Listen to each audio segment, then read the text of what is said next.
Jake, obviously you guys are in an interesting position. You're not quite in the playoffs yet, but and if you pick up a couple of points on this trip, you could put yourself into that playoffs. And considering what the team did against Lyon, you must be quite confident that mentally the guys are quite confident in this game. Yeah, I mean, look, it's a tough comp, as I always say to you every week, you know. And winning one, losing one, puts us in the middle of the pool.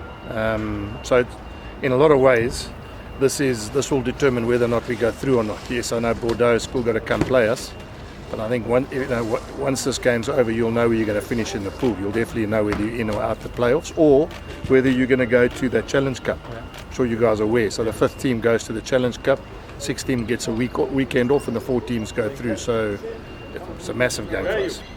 You, obviously against Lyon, you guys played very well. Pretty unlucky with some of the calls in that game as well. But just in terms of what it did for the team, and considering what happened last season against Lyon, that must be giving them some confidence going into this game. Well, I mean, you're right, Bren. I mean, we played really well against Lyon. You know, had it not been for 1 or 2 decisions, I'm saying even playing decisions and calls we made, we could have maybe got 5 points out of that game, scored a 4th try. So. And you see how good Lyon is. I mean, last year they bashed us. You know, so a lot of learnings out of that game. But Bristol, same. You know, they also need to win this one, as do Bordeaux, because they play Saracens this weekend as well. So you know, the next 2 weekends, in terms of where we finish, home game, you know, whether we have to play away or home in the top 16. I mean, the interesting thing, you guys wouldn't know this, but the week before the top 16 game, 2 weeks before that, we played Dragons away, Leinster away. So you know, it's almost quite catch-22, because if we win, we might have to come home and play the top 16 and then go back again and play away. Or if we lose, we could end up just staying in Europe for 3 weeks. Now, I'm not quite sure which is the best scenario, flying back, playing a game here, flying back again, or just, you know, having 3 weeks. So, I mean, we'll obviously, as I said, post the game, we'll know exactly where we stand. The break over the festive season worked for the Lions last week. Do you feel it's also refreshed your guys? Well, the nice thing about that is everyone spoke about they wouldn't be good enough and they'd be out of sorts, and they actually played quite nicely. So, you know, I can only sort of compare what happened this time last year. We were a bit like the Sharks. We had to play over the festive season, weren't playing well. You know, got a couple of losses. You start getting into a downward spiral. You know, maybe, as I said, the lessons we learned last year is we've had a bit of time off. We've got quite a nice run for the next 2 months. We've got like 3 games, then 2 weeks off, then a game, then 2 weeks off, and then, you know, and obviously 3 games again. So, you know, it's a nice place to be. I mean, we still got our destiny in our own hands in both competitions. You know, we can still, you know, get home playoffs, and we can still finish top. So, I mean, that's where you want to be, especially after a nice break like we've just had. Jack, Bristol, I think they're only 8th on the log in the English Premiership, but they've beaten the South Sharks in Manchester on Friday, so just showed up. Yeah, I think they started badly, to be fair, Kubis. I don't think they're an 8th on the log team. I think the fact that they started badly and they now need to catch up. You know, you look at sides, and that log is so close. You know, you look at Leicester and those sort of teams, and it changes every week. One week Northampton's on top, next week Bath's on top. So as I said, I don't see Bristol as an 8th out of 10 team. I see them as a team that started poorly and have to catch up, and maybe that was the sort of motivation they needed to beat Sale in Sale. I think you guys would have known that's the first time Sale have lost in a long time at home. So they would have taken a lot of confidence out of that result and performance. And Saturday, is it very much a case of what the weather is doing? Yeah, well, I mean, obviously I'm just expecting freezing cold. But, you know, as I said, it's one of the amazing things about this competition and playing this time of the year. You can go from 35 degrees at Loftus at altitude to playing in almost snow conditions, freezing cold, 1 week to the next. And I suppose what we have to endure now, and then Bordeaux come here the following week and play, as I said, in 35-degree heat. So it's one of the uniqueness of coaching. You know, it influences your selection, it influences the way you want to play. Because obviously you can't play the same at altitude on a dry field than you would in a wet sort of snowy field where the conditions are obviously freezing. Jake, how important is this game in terms of avoiding that downward spiral that you guys have had? Yeah. Because you've lost 2 games on this play. Have we? Yeah. Oh, okay. I think we're still top of the log though, so it depends which downward spiral you look at. You know? Interesting thing is we haven't done much this year, and we're top of the log. We've played one less game than everyone else. You know, and the ironic thing is when you guys write those things about the other teams, when they're in the same situation as us, you know, they untouchable. So it depends on whether the glass is half full or glass is half empty. You know, and the answer to your question is how do you do that? You just make sure you prepare properly. Coach, I just want to check something here. You talk about the differences in conditions. Yes. How much does all these things challenge you as a coach? And does it really bring the best out of you? You have to think outside the box, you have to be creative. That's a good question. And I'm saying I enjoy that you ask those sort of questions as opposed to what happens if you stand on the top of a building and you fall over, you know. I mean, that's exactly what coaching is. You've got to understand where you're going, you're planning. That's why I said to Brennan, you know, you guys wouldn't be aware, and it's not because but if we win or lose, it has a 3-week tour or a 4-week tour scenario. Because it could happen that if you lose to then and you lose to, you get enough points, but you just qualified, you could end up going Dragons away, Leinster away, 2 more games in Europe. Because if you win that playoff game, you've got to still stay in Europe. Chances are you're not going to get a home game in the quarterfinals if you're in the top 16 away. So that means it's a 4-week camp. And a 4-week camp overseas is very different to how many players you take. It's very different to who you rest. It's very different to what you do back home here, because you know, so all those things come into and so when you play away and you play in different conditions, you've got to look at the weather, you've got to look at the field. You know, a lot of these teams have got 4G pitches now. The ones that haven't, I mean, I don't know if you saw the other day that Wells Derby in the mud, and that was a completely different fixture to what we used to here. In fact, Henning, it's quite surprising, he said to me, you don't think we should try and wet a field and play with a wet ball this week? And look what happened, you know. So maybe he's got connections. Because as it stands, we're going to prepare on a wet field now and try and get what we're going to get on the weekend. But yes, that is something that experience, and I'm sure overseas coaches are the same. You know, they've never had to play in December in South Africa in the middle of summer on a field like Loftus where there's altitude. So I mean, I'm sure as we're learning, I'm sure those teams are learning as well.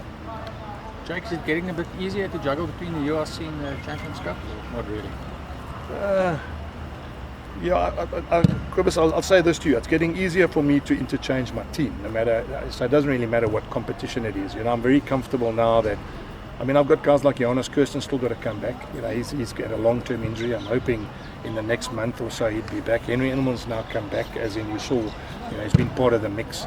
V.A. Steenkamp, you know, hopefully he'll be back soon. So what I'm saying is that I'm comfortable that 4 Springboks are off. They've been given that obligatory time off.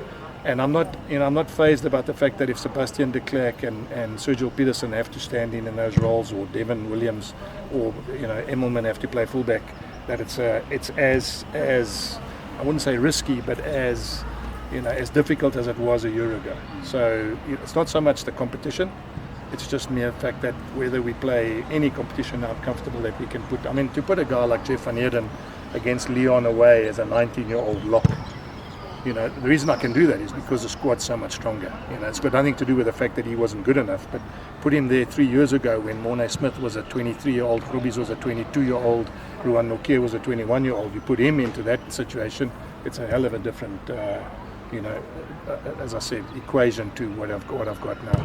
Just on the 4 books, when will they rest? So they're off now. Willie will be back next week. He's getting married in February and he wants to have some time off for honeymoon, etc. So his sort of leave is a bit different to the other guys. The other 3 will be off and ready to play after the Bordeaux game. Yeah. Okay. So without giving him my team away, we're not going to go into that downward spiral. We're going to try and find a way in which we can have a strong team. Jake, just how exciting is it to have Henry back? He was just speaking now, talking about how he's able to play in multiple positions. How excited is to have a player of that caliber? And the interesting thing about him, I actually had a chat to him yesterday, and I just said to him, he mustn't feel down on himself, because I think people that don't know him and haven't seen enough of him probably are not aware how good he is.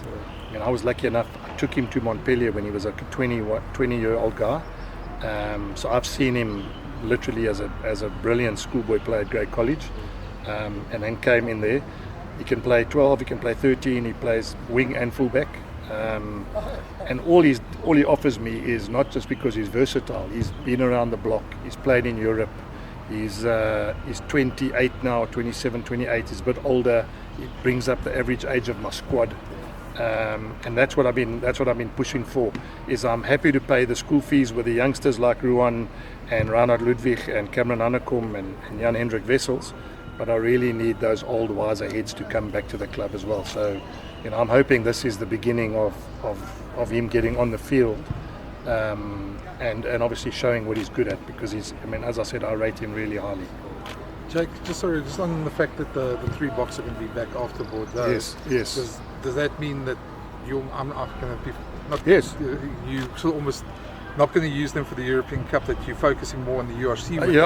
Okay, Brenda. So I suppose I'm in a catch-22 there. I've got to rest them somewhere. Yeah. No. And it doesn't take anything away from the fact that European Cup game is not important or is important. I just have to make a call. Some coaches, and I've been reading between the lines, some coaches are doing it at different times. So for argument's sake, I could quite easily have kept Kane and Moody and say Kirtley Orense for these 2 games, and then given them their time off. I've just decided that en masse I'd rather do it all together and bring them back. It doesn't downplay one or the other. Some coaches, as I said, in the Sharks and the Stormers, they're going to do it differently. They might do it. They've got to do it maybe, I don't know, 5 weeks, but their 5 weeks might be, in March, and that's up to them. They might look at their calendar and say those are the 5 weeks that they want to do it. So I just, when I looked at our players who we have, Marcel needs to play. Leaving Marco out now is not going to influence anything, because I give Marcel some time, having been banned for 3 weeks and not playing, so it probably fits in with that. And I think the 2 wingers, they play well together. That's the one thing. So I'd rather have them together, Kainan and Kirtley, than one and not the other one. That was my thinking. And if I'm going to do it, this is probably the best time to do it post-Christmas. There's an extra week on holiday in the Cape with their families. So that was it. There's nothing untoward about one is less important or one tournament's more important. Just to clarify, because Sorry, can I? Jack, it must be beneficial to have players that have played in the UK and know the conditions. Yes. It's tougher for South African players to move from December, January, and then go and play in that condition. Yes. That must also help you in your team selection. Yes. Having players like Henry, for instance, Correct. that know those conditions. Correct. And Marcel, who played at Ulster in that weather, and so the more, even Wilco Lowe, I'm just trying to think on the top of my head which other guys. So the more you have of that caliber of player that understands that, the better. I would have loved Nazam Kar to be part of it this week. He still hasn't come back because he would have played for Wasps against Bristol. So, and that's where I think you can get value, is because they would understand, what the ground's like, what the town's like, what the atmosphere's like, and all that sort of thing. So, that is one of the things I do look at. But sometimes, as I said, Nazam is not available because of the fact he'd probably be ready next week, and so sometimes your hand is also restricted. You have to sometimes only do what you can do.